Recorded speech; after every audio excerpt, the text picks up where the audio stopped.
Assalamualaikum warahmatullahi wabarakatuh. Selamat datang kembali di channel kami Navarel Farm. Budidaya pertanian tidak pernah lepas dari berbagai tantangan yang mengganggu tanaman dan bisa mengancam keberhasilan panen. Setiap gangguan yang dialami oleh tanaman bisa mengurangi produktivitas, bahkan menyebabkan kegagalan panen. Untuk meminimalisir dampak yang merugikan, kita perlu mengenali dan menangani gangguan ini. Efisiensi dan efektivitas penanganan hanya dapat dicapai jika kita memahami jenis-jenis gangguan yang terjadi.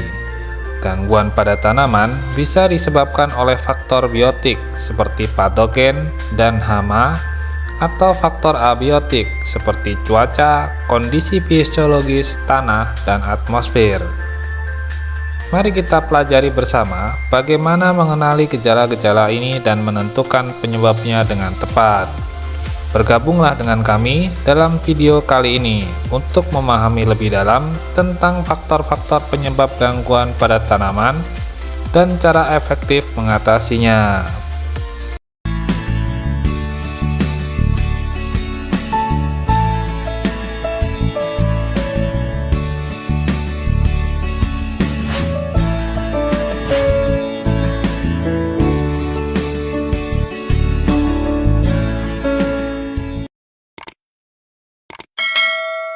Budidaya pertanian tidak bisa lepas dari masalah-masalah yang mengganggu tanaman, bahkan mengancam keberhasilan panen. Setiap gangguan yang dialami oleh tanaman akan berpotensi mengurangi produktivitas panen, bahkan bisa menjadi penyebab kegagalan. Oleh karena itu, setiap gangguan pada tanaman harus kita upayakan penanganannya, agar dampak yang merugikan bisa diminimalisir segera mungkin, seefisien dan seefektif mungkin. Efisiensi dan efektivitas akan dapat tercapai apabila kita mendayagunakan sarana dan metode yang tepat sesuai dengan tipe gangguan yang terjadi. Oleh karenanya, kita harus betul-betul mengenali penyebab-penyebab gangguan fisiologis tersebut, baik dari gejala fisik, kronologi perlakuan pada tanaman, maupun mengamati kondisi lingkungan. Kesulitan yang dialami oleh banyak rekan petani selama ini adalah mengenali penyebab suatu gejala. Hal ini karena satu gejala dengan gejala lain mempunyai kemiripan dan bisa saja disebabkan oleh salah satu atau beberapa di antara sekian faktor penyebab. Misalnya, daun berwarna kuning, penyebabnya bisa bermacam-macam, seperti kekurangan atau keracunan unsur hara tertentu, kegagalan metabolisme, faktor genetik, atau karena terserang penyakit oleh patogen tertentu seperti virus. Tanda-tanda visual pada tanaman seperti daun yang menguning itu disebut juga gejala atau simptom. Dari gejala yang nampak tersebut, lantas kita mencari penyebabnya dengan mengumpulkan beberapa kemungkinan dan menyaringnya menjadi beberapa penyebab yang disebut indikasi. Proses mencari penyebab gejala inilah yang disebut dengan diagnosa, hingga nantinya diketahui atau disimpulkan faktor penyebab yang jelas. Kemudian, kita bisa menentukan sarana dan metode yang tepat untuk mengatasi gangguan tersebut.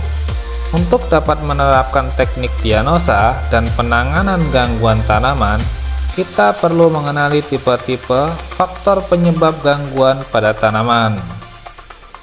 Penyebab gangguan tanaman dibedakan menjadi dua jenis faktor, yaitu faktor biotik dan faktor abiotik.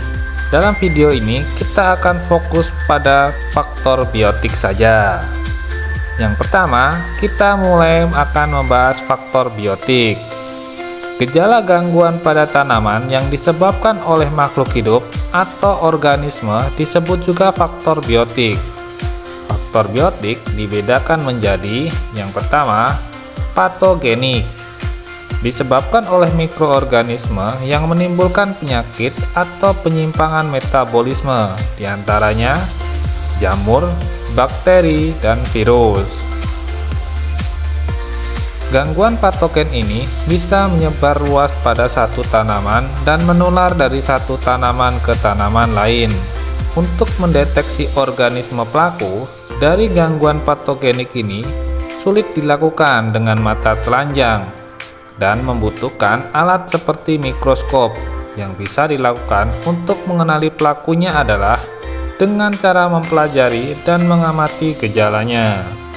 Yang kedua adalah non-patogenik, disebabkan oleh organisme yang berakibat kerusakan atau pelukaan fisik secara kontak langsung, misalnya tikus, ulat, serangga seperti jangkrik, uret, atau nematoda.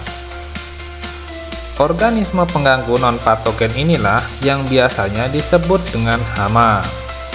Terdiri dari golongan insekta atau serangga dan hewan bertulang belakang seperti tikus, burung, dan babi hutan.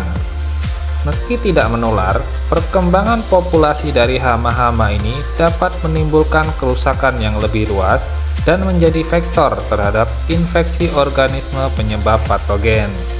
Contohnya, serangga apit, trips, dan tungau dapat menjadi vektor bagi infeksi virus. Pelukaan oleh ulat ataupun nematoda bisa menjadi jalan masuk bagi infeksi bakteri ke dalam tubuh tanaman. Gangguan hama lebih mudah dideteksi karena bisa dilihat dengan mata telanjang, sehingga tidak terlalu sulit menentukan jenis pestisida apa yang akan dipakai. Kesalahan perlakuan manusia terhadap tanaman juga bisa dikategorikan sebagai faktor non-patogenik. Contohnya, kesalahan pemberian pupuk, penanganan sanitasi dan drainase lahan, penggunaan pestisida yang melebihi ambang fitotoksik, dan lain sebagainya. Oleh karenanya, petani harus memperkaya pengetahuan dan wawasan teknis yang memadai dalam budidaya tanaman agar kesalahan-kesalahan perlakuan tidak terjadi. Faktor yang ketiga adalah kompetisi. Disebabkan oleh adanya persaingan antara tanaman pokok dengan tanaman yang dianggap sebagai pengganggu, seperti rumput dan gulma, di dalam perebutan unsur hara dan biasanya menimbulkan kerugian bagi tanaman pokok.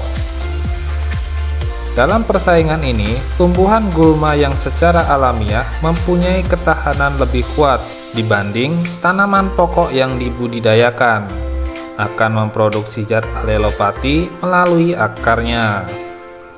Alelopati ini merupakan zat penghambat pertumbuhan tanaman pokok, sehingga dengan leluasa tanaman gulma akan menguasai unsur hara untuk kepentingannya sendiri.